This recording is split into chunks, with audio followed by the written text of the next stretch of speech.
Hi, my name is Per, and today's project is to winterize a water pump that brings water up from the lake up to the area where we picnic and where I have my RV trailer. So let's get started. We're going to start at the end point of the water line at the top of the hill, where we're going to unscrew the nozzle off the water line so they can drain easier from the bottom when we remove the pipes down there. We're going to then walk down the hill past this crevasse that the water line has to go through, and then down some stairs, and then you can see the pump house there in the background. And as we go down the path, you can see the lake in the background where the water comes from to the water pump. This is a nice fall day with lots of leaves on the ground. And we just follow the path all the way to the water pump. At the pump house, I've already cleared out some of the stuff so we can have some space to work in there. Otherwise it gets pretty crowded with all the boat stuff as well.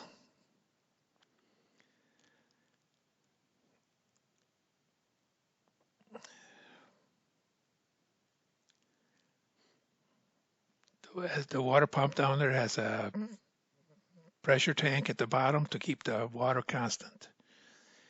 Anyhow, first thing we do is we unplug the water pump so it stops running.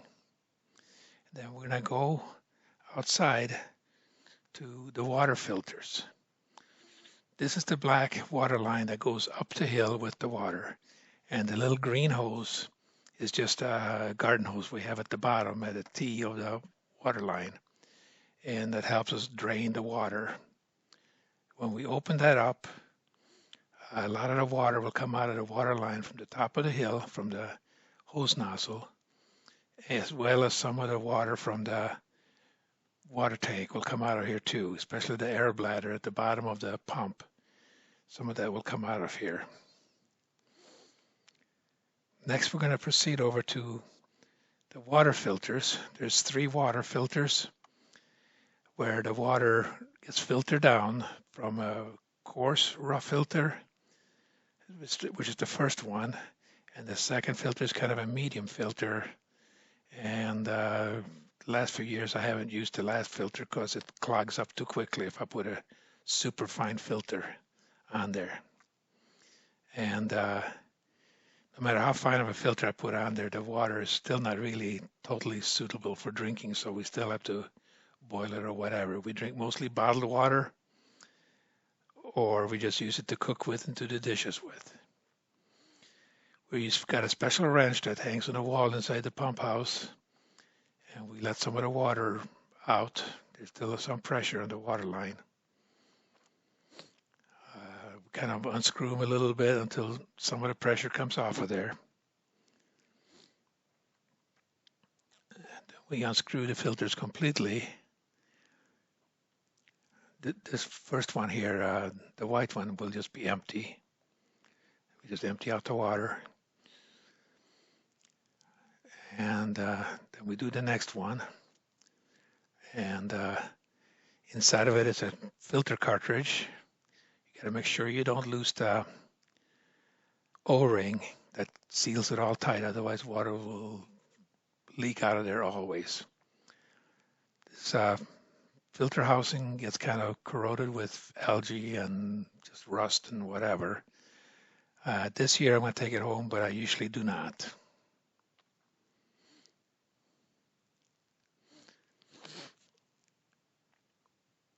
This is the water supply line that comes from the lake. That's the next step, is to take this water line from the lake and remove it. You can see here where it goes into the lake. I don't have it going very far, but it's far enough that the water is pretty clean, and it has a strainer at the bottom. This is the inside of the pump house where you can see the black line on the right side that goes down to the lake. We're going to remove that next. We remove the hose clamp, which obviously we save that till next year. Usually this line does not come off very easily. So I just cut off about an inch of it every year, and it gets a little shorter. And even though I put grease on it in the spring, it still doesn't come off very easily. But anyhow, after messing around with it a little bit with a utility knife, you can crack it off the fitting. It's a metal fitting. I used to have plastic fittings on here, but the plastic fittings broke when they froze and things like that. So the metal fittings seem to work a lot better. So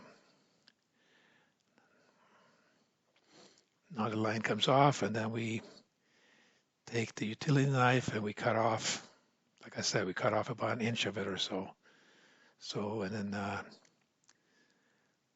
which will make it a little easier to, well, obviously you can't put it back on after it has been cut with a knife. So we use the utility knife again just to cut off a little piece of it. And in the spring we put some grease on it to make it slide on a little easier.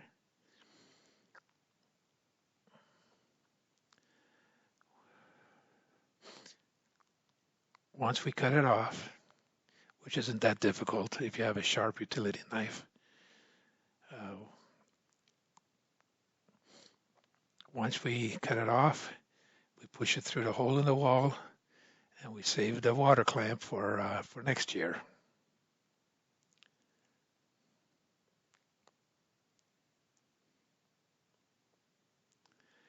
Anyhow, now we're ready to pull the water line out of the lake. Like I said, it's in some cinder blocks in the lake through the holes, so it usually comes out pretty easy. And we just pull it up out of the lake, and we turn it around so that the high point of the water line with the straining filter in it is on higher ground, so the line can drain out. I have never yet replaced this filter, which is good for keeping sticks and minnows and snakes and whatever out of it. So now we go back inside the pump house. We open a small little valve at the bottom of the pump, which lets the water out. I installed that valve. Before that, you had to unscrew a plug, which was usually rusted in there pretty good. So at the top of you can't see it too good, I'm blocking the view, but I take off the pressure gauge at the top, to let more air through and to help drain the pump. There's also a little plug there at the top that I usually take that off as well. I installed that a few years ago, which makes it easier to prime the pump in the spring. And I usually have to pour about a gallon of water in there to get the pump started, but that will help fill up the line into the lake when we redo this in the spring. Now we're getting down to kind of the messy part, at least as far as the inside of the pump house goes. And there's I guess it's where the water comes from the pump into the air bladder, which is the purpose of the air bladder is to keep air pressure in it and kind of stabilize the water pressure, which allows the pump to run for a few minutes, and the pressure changes from maybe 30 pounds to 40 pounds, and the air bladder keeps it kind of steady. Otherwise, the pump would just be running constantly. So this big water line usually comes off fairly easy. Blocking the view again. I have to redo some of this video to make it a little clearer. But anyways, when you take that off, water comes flying out, probably a gallon or two, whatever. Also, there's still some water in the bottom of the tank. So I tilted a little bit. Sometimes I screw that little fitting a little bit so it's more horizontal instead of going up a little bit. But anyhow, tilting it down helps remove some of the last water out of there. So now we are ready to start putting in the antifreeze into the water pump.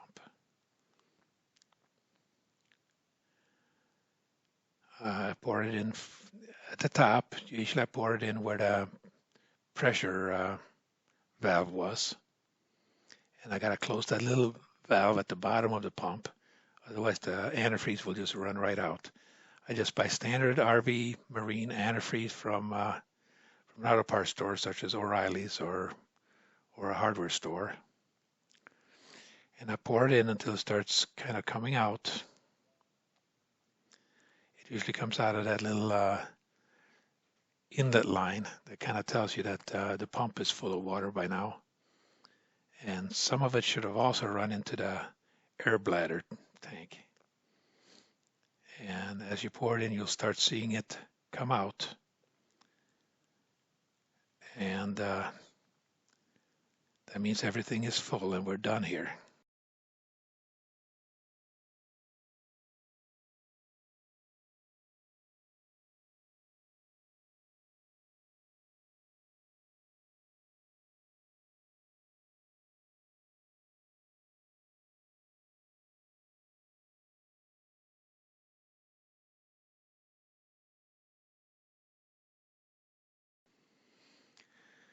At this point, I put the pressure gauge back on and the other little water cap on the pipe, just so that I don't lose them and nothing crawls into them during the winter.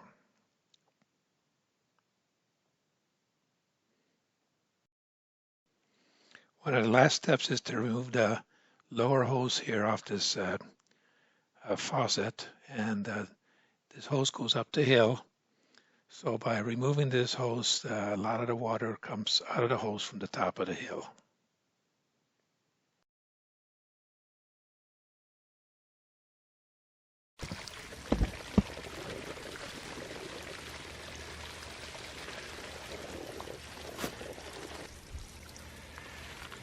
So this procedure used a little less than a half a gallon of the antifreeze. I'm going to save the next for winterizing the RV or for next year. So this concludes my winterization of the water pump down by the lake. I hope all you enjoyed it and click the like and notifications.